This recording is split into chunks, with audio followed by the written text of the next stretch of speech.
Renungan pagi pulang ke rumah oleh Ellen G. White, 31 Maret 2020. Mari kita berdoa. Bapa kami yang di sorga, Allah pencipta langit dan bumi, laut dan segala isinya, Allah yang maha besar, maha kuasa, sumber segalanya yang kami sembah selalu, melalui anak-Mu yang tunggal, Yesus Kristus. Terpujilah Yesus, anak Allah yang maha tinggi, penebus, penolong, penghibur, pengantara kami. Pada pagi hari ini kami bersyukur boleh bangun dan berbakti dan sebagaimana membaca firman-Mu, kiranya Roh-Mu ya Yesus menuntun kami agar kami semua mengerti dan menjadikannya bagian kehidupan kami. Beserta kami sepanjang perbaktian ini kehendak-Mu yang jadi. Ampunkan kami akan dosa dan salah, karena kami berdoa hanya melalui Yesus Kristus yang adalah Tuhan dan Juru Selamat kami. Amin. Renungan hari ini berjudul Sesuai dengan Kehendak Tuhan. Ayat inti terdapat dalam Roma 8 ayat 29. Sebab semua orang yang dipilihnya dari semula, mereka juga ditentukannya dari semula untuk menjadi serupa dengan gambaran anaknya. Banyak yang melakukan kesalahan dengan mencoba mendefinisikan dengan tepat titik-titik halus perbedaan antara pembenaran dan penyucian. Ke dalam definisi kedua istilah ini, kebanyakan orang sering membawa ide dan spekulasi mereka sendiri. Mengapa mencoba menjadi lebih cepat daripada inspirasi tentang pertanyaan vital tentang kebenaran oleh iman? Mengapa mencoba untuk bekerja setiap menit seolah keselamatan jiwa bergantung pada semua pemahaman Anda tentang hal ini? Semua tidak bisa melihat di garis visi yang sama. Anda berada dalam bahaya membuat dunia dari atom dan atom dari dunia. Sebagai orang berdosa yang bertobat, menyesal di hadapan Allah, memahami pertobatan Kristus untuk mereka, dan menerima penebusan ini sebagai satu-satunya harapan mereka dalam kehidupan ini dan kehidupan di masa depan, dosa-dosa mereka diampuni. Ini adalah pembenaran oleh iman. Setiap jiwa yang percaya harus menyesuaikan kehendaknya sepenuhnya kepada kehendak Allah dan tetap dalam keadaan pertobatan dan penyesalan, menjalankan iman pada jasa pendamaian penebus, dan maju dari kekuatan ke kekuatan, dari kemuliaan ke kemuliaan. Pengampunan dan pembenaran adalah satu dan hal yang sama. Pembenaran adalah kebalikan dari penghukuman. Rahmat Allah yang tidak terbatas itu diberikan kepada mereka yang sepenuhnya tidak layak. Ia mengampuni pelanggaran-pelanggaran dan dosa-dosa oleh karena jasa Kristus yang telah menjadi pendamaian bagi dosa-dosa kita. Melalui iman dalam Kristus, kesalahan pelanggar yang bersalah itu dibawa kepada kemurahan Allah dan kepada harapan yang kuat tentang hidup yang kekal. Daud diampuni dari pelanggarannya karena ia merendahkan hati di hadapan Allah dalam pertobatan dan penyesalan jiwa, serta percaya bahwa janji pengampunan Allah akan digenapi. Ia mengakui dosanya, bertobat, dan ditobatkan kembali. Dalam kebahagiaan jaminan pengampunan ia berseru, "Berbahagialah orang yang diampuni pelanggarannya, yang dosanya ditutupi. Berbahagialah manusia yang kesalahannya tidak diperhitungkan Tuhan, dan yang tidak berjiwa penipu." Berkat datang karena pengampunan. Pengampunan datang melalui iman bahwa dosa telah diakui dan bertobat, dan akan ditanggung oleh penanggung dosa yang agung itu. Dengan demikian, dari Kristus datang segala berkat. Kematiannya adalah korban pendamaian bagi dosa-dosa kita. Ia adalah pengantara besar, melalui siapa kita menerima rahmat dan kemurahan Allah. Dengan demikian, Dia sesungguhnya adalah pemula, pencipta, dan juga penyempurna iman kita. Saudaraku dalam Tuhan, sebelum kita lanjutkan pelajaran kita, ada satu koreksi penting yang perlu kita semua ketahui dan pahami. Renungan hari ini berkata dalam Pulang ke Rumah halaman 102, paragraf 2. Sebagai orang berdosa yang bertobat, menyesal di hadapan Allah, memahami pertobatan Kristus untuk mereka, dan menerima penebusan ini sebagai satu-satunya harapan mereka dalam kehidupan ini dan kehidupan di masa depan, dosa-dosa mereka diampuni. Perhatikan dalam bahasa aslinya, bahasa Inggris, Nyonya White tulis, discern Christ's atonement in their behalf. Arti atonement bukan pertobatan. Saya ulangi, arti atonement bukan pertobatan, tetapi pendamaian atau penebusan. Jadi kalimatnya seharusnya berbunyi, sebagai orang berdosa yang bertobat, menyesal di hadapan Allah, memahami penebusan Kristus untuk mereka. Ini koreksi penting karena Kristus tidak perlu pertobatan, sebab dia tidak berdosa. Yang benar adalah penebusan Kristus, pendamaian Kristus, sebab memang Kristus menebus kita dari perhambaan dosa. Mohon maaf, ini bukan cari salah, tapi ini prinsip penting dan tidak bisa diabaikan. Inilah pembenaran oleh iman itu. Kenapa? Karena kita bergantung sepenuhnya oleh iman kepada jasa pendamaian Kristus melalui kematiannya di kayu salib. Inilah kehendak Allah itu. Nah, dalam renungan hari ini ada disebutkan pembenaran atau justification dan penyucian atau sanctification. Apakah kedua hal ini sama atau berbeda? Hal ini perlu kita pahami dan ini ada hubungannya dengan pendamaian atau penebusan Kristus itu. Apakah pembenaran itu? Selected Messages buku ketiga halaman 191 paragraf 2.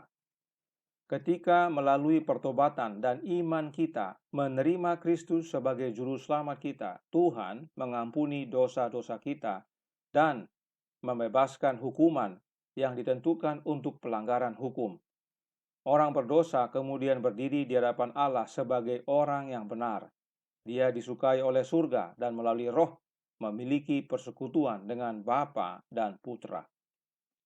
Inilah pembenaran atau justification, yaitu menerima jasa Kristus melalui kematiannya di kayu salib untuk pengampunan dosa-dosa kita. Karena jasa Kristus, kita dapat berdiri di hadapan Allah layaknya orang yang tidak pernah bersalah. Jadi, saat kita menerima Kristus sebagai juru selamat kita pribadi, kita dibenarkan.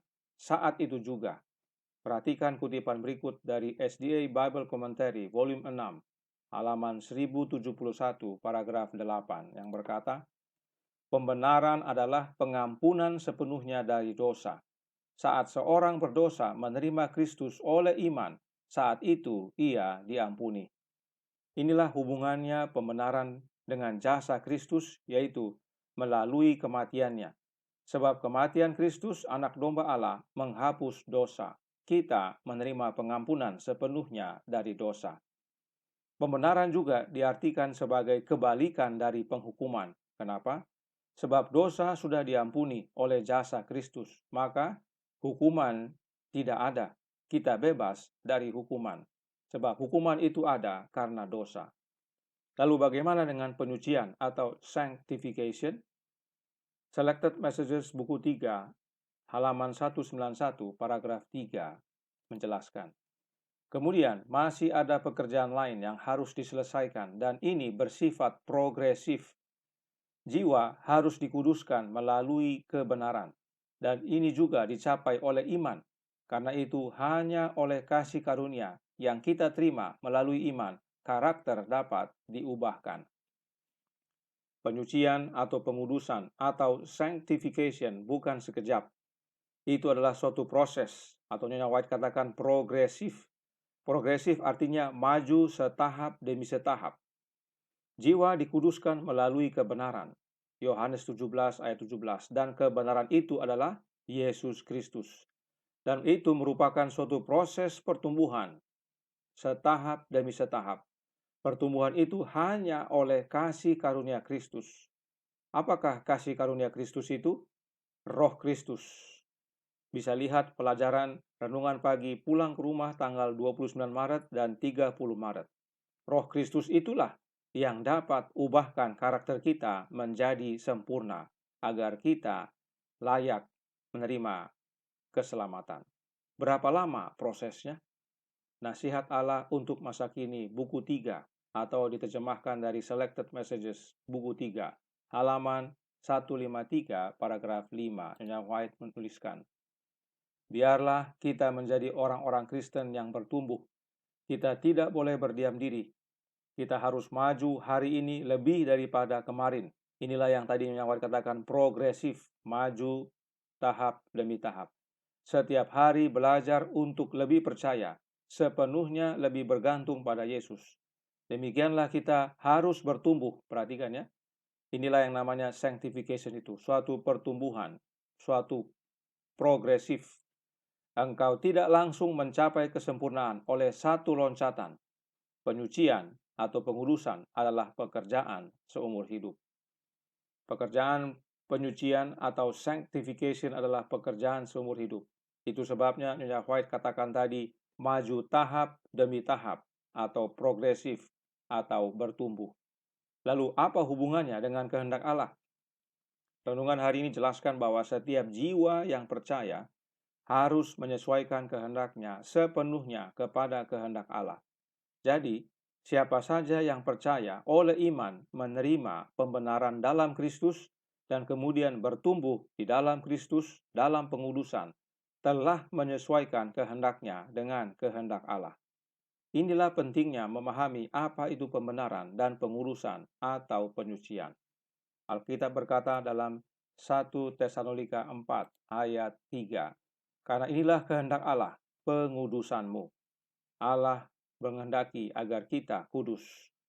Kemudian Paulus juga tulis dalam 1 Korintus 6 ayat 11, dan beberapa orang di antara kamu demikianlah dahulu, tetapi kamu telah memberi dirimu disucikan, kamu telah dikuduskan, kamu telah dibenarkan dalam nama Tuhan Yesus Kristus dan dalam Roh Allah kita. Kita disucikan, dikuduskan, dan dibenarkan di dalam Yesus dan di dalam Roh Allah. Bagaimana menerima Roh Allah itu? Melalui anaknya, yaitu dengan menerima Roh Kristus. Itu sebabnya Nyonya White tuliskan dalam From Heaven with Love, halaman 100, paragraf 2, yang berkata, kita tidak dapat dengan sendirinya mengusir kerumunan jahat yang telah menguasai hati. Hanya Kristus yang dapat membersihkan bait suci jiwa. Tetapi dia tidak akan memaksa masuk. Dia datang ke dalam hati, tidak seperti datang ke Ka'bah yang lama. Tetapi dia berkata, lihat, aku berdiri di muka pintu dan mengetok. Jikalau ada orang yang mendengar suaraku dan membukakan pintu, aku akan masuk mendapatkannya. Wahyu 3 ayat 20. Kehadirannya akan membersihkan dan menguduskan jiwa, sehingga itu bisa menjadi bait yang kudus bagi Tuhan dan tempat kediaman Allah di dalam roh. Efesus 2 ayat 21 dan 22. Jadi, yang menguduskan jiwa adalah Yesus Kristus, yaitu dengan mengizinkan dia masuk ke dalam hati kita. Kita buka pintu hati kita, Yesus Kristus yang masuk dan bukan oknum lain. Bagaimana dia masuk dalam hati kita? Melalui kehadiran rohnya, roh Kristus. Perhatikan pernyataan roh nubuat berikut ini dalam Selected Messages buku 3, halaman 233, paragraf 1. Roh Kristus harus menghidupkan kembali dan menguduskan jiwa. Dan kasih sayang murni untuk Kristus harus tetap dijaga agar tetap hidup dengan kerendahan hati, kepercayaan harian kepada Allah. Kristus harus dibentuk di dalam pengharapan akan kemuliaan. Jelas bahwa roh Kristus yang menguduskan kita. Melalui roh Kristuslah kita menerima roh Allah Bapa yang menguduskan. Itulah yang Yesus jelaskan, Bapa di dalam anak dan anak di dalam kita. Itulah keselamatan. Lihat yang ditandai biru, bila Kristus terbentuk di dalam diri kita melalui kehadiran rohnya, maka itulah pengharapan kemuliaan atau keselamatan. Karena itu renungan hari ini menyatakan dalam Pulang ke Rumah, halaman 102, paragraf 5. Dengan demikian, dari Kristus datang segala berkat. Kematiannya adalah korban pendamaian. Kita dibenarkan bagi dosa-dosa kita. Dialah adalah pengantara besar melalui siapa kita menerima rahmat dan kemurahan Allah. Inilah pentingnya menyesuaikan kehendak kita dengan kehendak Allah, yaitu menerima Kristus oleh iman dalam hati kita.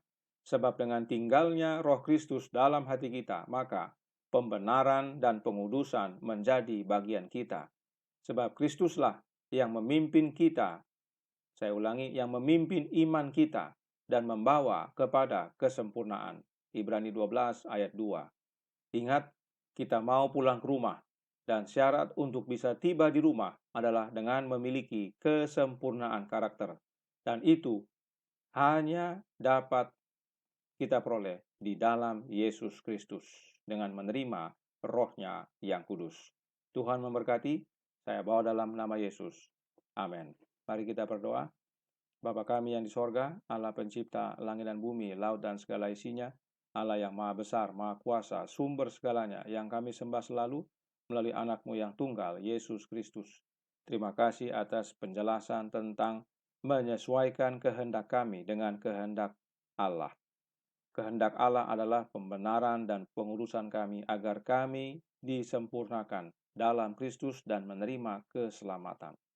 Dan itu kami boleh terima hanya dengan menerima tinggalnya Roh Kristus dalam hati kami. Karenanya, ulang demi ulang, Nyonya White nasihatkan agar kami menerima Roh Kristus dan bukan oknum lain. Tolong kami ya Bapa, kehendak-Mu yang jadi, ampunkan kami akan dosa dan salah, karena kami berdoa hanya dalam nama Anak Allah yang tunggal, Yesus Kristus yang adalah Tuhan dan Juru Selamat kami. Amin.